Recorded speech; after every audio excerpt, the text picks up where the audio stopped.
right, Steve Nash. Hi, I'm Canadian celebrity Steve Nash. And new Nets head coach. And if you're gonna coach for the first time, it helps to have two Hall of Famers on the team. This is great for head coach Steve Nash, but is it great for the Nets? In this video, we're reacting to the breaking news, explaining why, yes, this is an amazing hire for Brooklyn, how they'll be successful, and the truth about getting a third star for the Nets. Hey, it's Casey, and welcome to AM Hoops. Hit subscribe and notification bells because we're coming out with 5 videos per week, Monday through Friday, always dropping at 5 Eastern. Of course, the playoffs are going on, a lot to react to, but this morning, the breaking news that Steve Nash will coach the Brooklyn Nets. Today's shout out goes to our Patreon, Nicholas Jordan, who is a big Jimmy Butler fan, so he's loving life right now with the Miami Heat up 2-0. And we'll get back to the playoffs, but today we have got to get to this huge news. Steve Nash coaching the Nets? It looked like a joke when it came across my phone, but I love it. The candidates were pretty boring, to be honest. I mean, we had Jacques Vaughn, Ty Lue, Jason Kidd. I wasn't excited about any of those. Greg Popovich was a pipe dream. Steve Nash, though, is completely out of the box, but it makes perfect sense. This dude was a 2-time MVP without being a freak athlete, which means he thinks the game as good as anyone. Beyond being a really smart basketball mind, he's got a laid-back attitude. Coaches that work in this league are not in-your-face guys. Greg Popovich is old school. Steve Nash, though, will be like having a player as a coach. And I think that's a big reason why Kevin Durant and Kyrie Irving signed off on this. I mean, if we're being real, I want to trust this hire because GM Sean Marks is in charge, but really, KD and Kyrie call the shots. Those two are getting a coach they are comfortable with, and that's important when this team turns into a circus.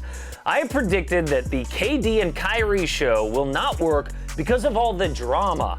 It feels like wherever KD and Kyrie are, off-court drama and gossip is there. I mean, you got KD versus the media, Kyrie versus his own locker room. I think the #1 job for Steve Nash will be managing these personalities. He's gonna have to know how to handle that KD and Kyrie circus. At some point this year, you know there will be some random chaos, like when KD and Draymond got into it, or last year when Kyrie alienated half his locker room by naming who should be on the roster going forward. I think the biggest thing for new coach Steve Nash will be handling the NBA's 2 biggest divas, KD and Kyrie, but I really think he can do it. I think the key here is having respect, and having 2 MVPs helps. But so does that laid-back attitude. I mean, players like KD and Kyrie don't respond to someone yelling in their face. That's why a player's coach like Steve Kerr or Ty Lue works. Steve Nash is that kind of hire. What else helps is the fact that Steve Nash was a player development coach with the Warriors, and he worked a ton with Kevin Durant. There are good signs that those two already get along. And by the way, having KD and Kyrie also means you have 2 Hall of Fame basketball talents. Steve Nash is picking the perfect team to start his coaching career. I don't care how good the culture is. The #1 thing you need for success is talent. It reminds me of when Steve Kerr was trying to pick his first team to coach. Phil Jackson actually wanted him to coach the New York Knicks. Phil Jackson and Steve Kerr were super close. Phil coached Kerr on the Bulls. It was the historic and glamorous Knicks against the history of the somewhat forgettable Warriors. But Kerr chose those Warriors because they had potentially elite talent. Great choice. Now Steve Nash goes to a team that is also ready to win if they can keep all the diva personalities under control. The roster will have KD and Kyrie, yes, but getting a third star will be a focus this offseason. Some people say they already have that third star in Caris LeVert. Those people are wrong. LeVert was amazing in the bubble, I get it. 25 points per game, almost 7 assists is awesome. That is absolutely good enough to be the 3rd best player on a championship team, but just not this team. LeVert needs the ball in his hands to be effective. Kyrie Irving is going to dominate the ball. When Caris' 3-point shot isn't falling, which actually happens a lot, his defense suffers. Look, I think LeVert would thrive more as a number 2 somewhere, and that's why I think the Nets should trade Caris LeVert, Jarrett Allen, and the Sixers 2020 first-round pick for CJ McCullum. CJ is the perfect third star on this team. He is used to having a ball-dominant point guard in Damian Lillard. McCollum can still be effective in the starting lineup without the ball, and he could be a two guard with the backups and Spencer Dinwiddie running point. The Blazers do this to shake up a core that's hit a ceiling, secure a great backup center in Jarrett Allen, and get another crack in the first round of the 2020 draft with the 21st overall pick.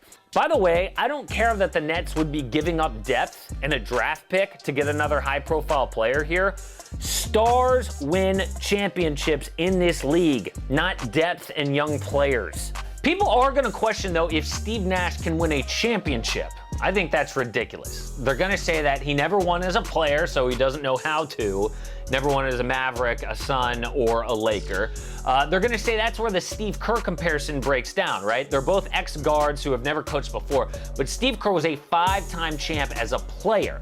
But here's the deal with Steve Nash. You don't need to have been a champion before. We just watched Nick Nurse coach the Raptors to a title, mainly because his best player was already a Finals MVP. The Nets have a 2-time Finals MVP in Kevin Durant, and a guy who made one of the gutsiest shots ever in Kyrie Irving. Also, it's not crazy to give a Hall of Fame level guard not too far out of the league a head coaching job. Look at Jason Kidd or even Derek Fisher. Kidd and Fisher failed because their teams sucked. The thing with Steve Nash is it's all going to depend on the play of KD and Kyrie, but especially Kevin Durant. As much as we want to pretend that hiring Steve Nash will make or break the Nets, really it will come down to how Kevin Durant comes back from that Achilles injury. We've all seen the videos of KD's rehab.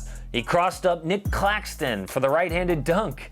It's been way longer than his projected return date, but we don't know how coming back from COVID-19 will factor in and how he'll look in actual NBA games.